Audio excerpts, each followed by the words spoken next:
भी आए ना, अरे मेहमान तो छोड़ो, घर में ऑफिस से पिताजी भी आए। यहां पर कोई है जो पिता पुत्र दोनों एक साथ आए? कौन है जो छोटी उम्र के हों? हाँ आप हैं, खड़े हो जाइए। आपका बेटा कौन?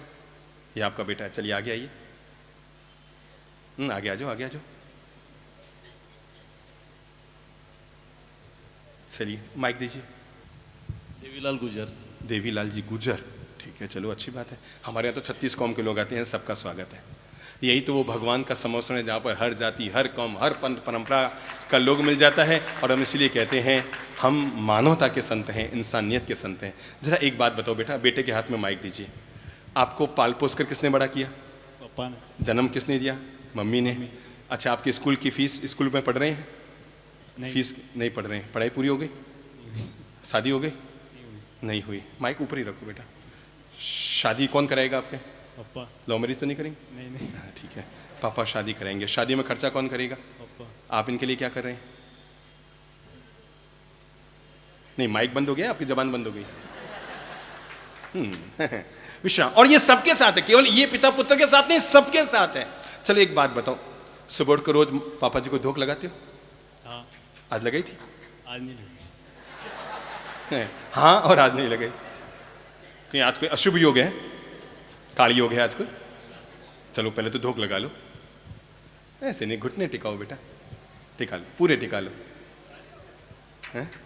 घुटने टिका लो। है पता नहीं जिनसे मैं घुटनों ये हालत होगी, मुड़े ही को नहीं। अच्छा, घर पे पापा जी आते हैं शाम को ऑफिस से, तो आप घर में होते हैं कि बाहर होते हैं? तो आप क्या करते हैं? माइक ऊपर रखो, घबराओ मत। अब तो शादी करनी है, ऐसे डरोगे तो शादी करके क्या करोगे?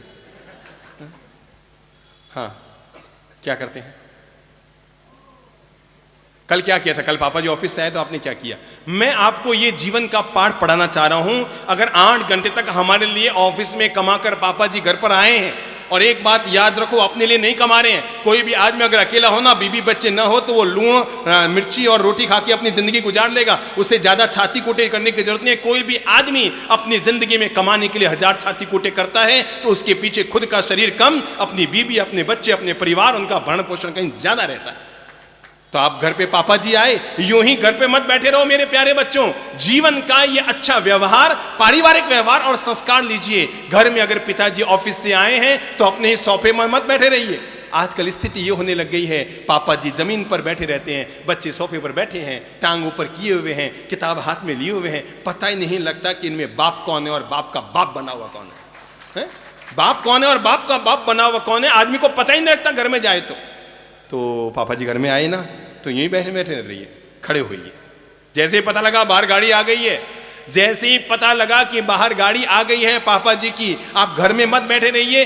घर का ये व्यवहार की शालीनता रहिए कि खड़े होइए। अगर आप रूम में हैं, अगर आप सोफे पर हैं, अगर आप टीवी देख रहे हैं, अगर आप पढ़ाई भी कर रहे हैं, तभी पिता के सम्मान में खड़े होइए। घर के गेट तक जाइए। कार से, स्कूटर से वो नीचे उतरे हैं तो देखिए सबसे पहले उनके हाथ में क्या है?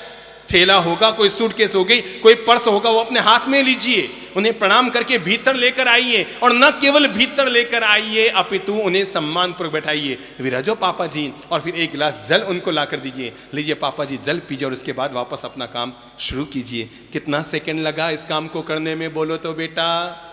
2 मिनट हैं? 2 मिनट 2 मिनट लगे नहीं, 1 मिनट में सारा मामला निपट गया है? 1 मिनट लगा, पर पिता के दिल में आपके लिए जगह बन गई। मेरा बेटा कितना अच्छा है, जो मैं अगर घर के बाहर हूं तब भी मुझे लेने के लिए आया करता है। और नहीं तो पता है आजकल, पहले मेरी मां ने 5 टाबर पैदा किए, और आप लोगों के माता पिता ने भी 8-8, 10-10 टाबर पैदा किए, पर किसी के माँ बाप ने ये नहीं कहा होगा अरे साहब हम तो इन्हीं से धाप गए। अब किसी के एक को भी कह दो आपके एक ही है, अरे बाप जी 1 से धाप क्यों मैं तो फिक्स जवाब। किसी को कह दो अच्छा आपके 2 ही टाबर है, अरे बाप जी 2 ही, मन तो पूरा तड़ लियो, 2 ही से धाप गई, 2 ही से तंग आ गए।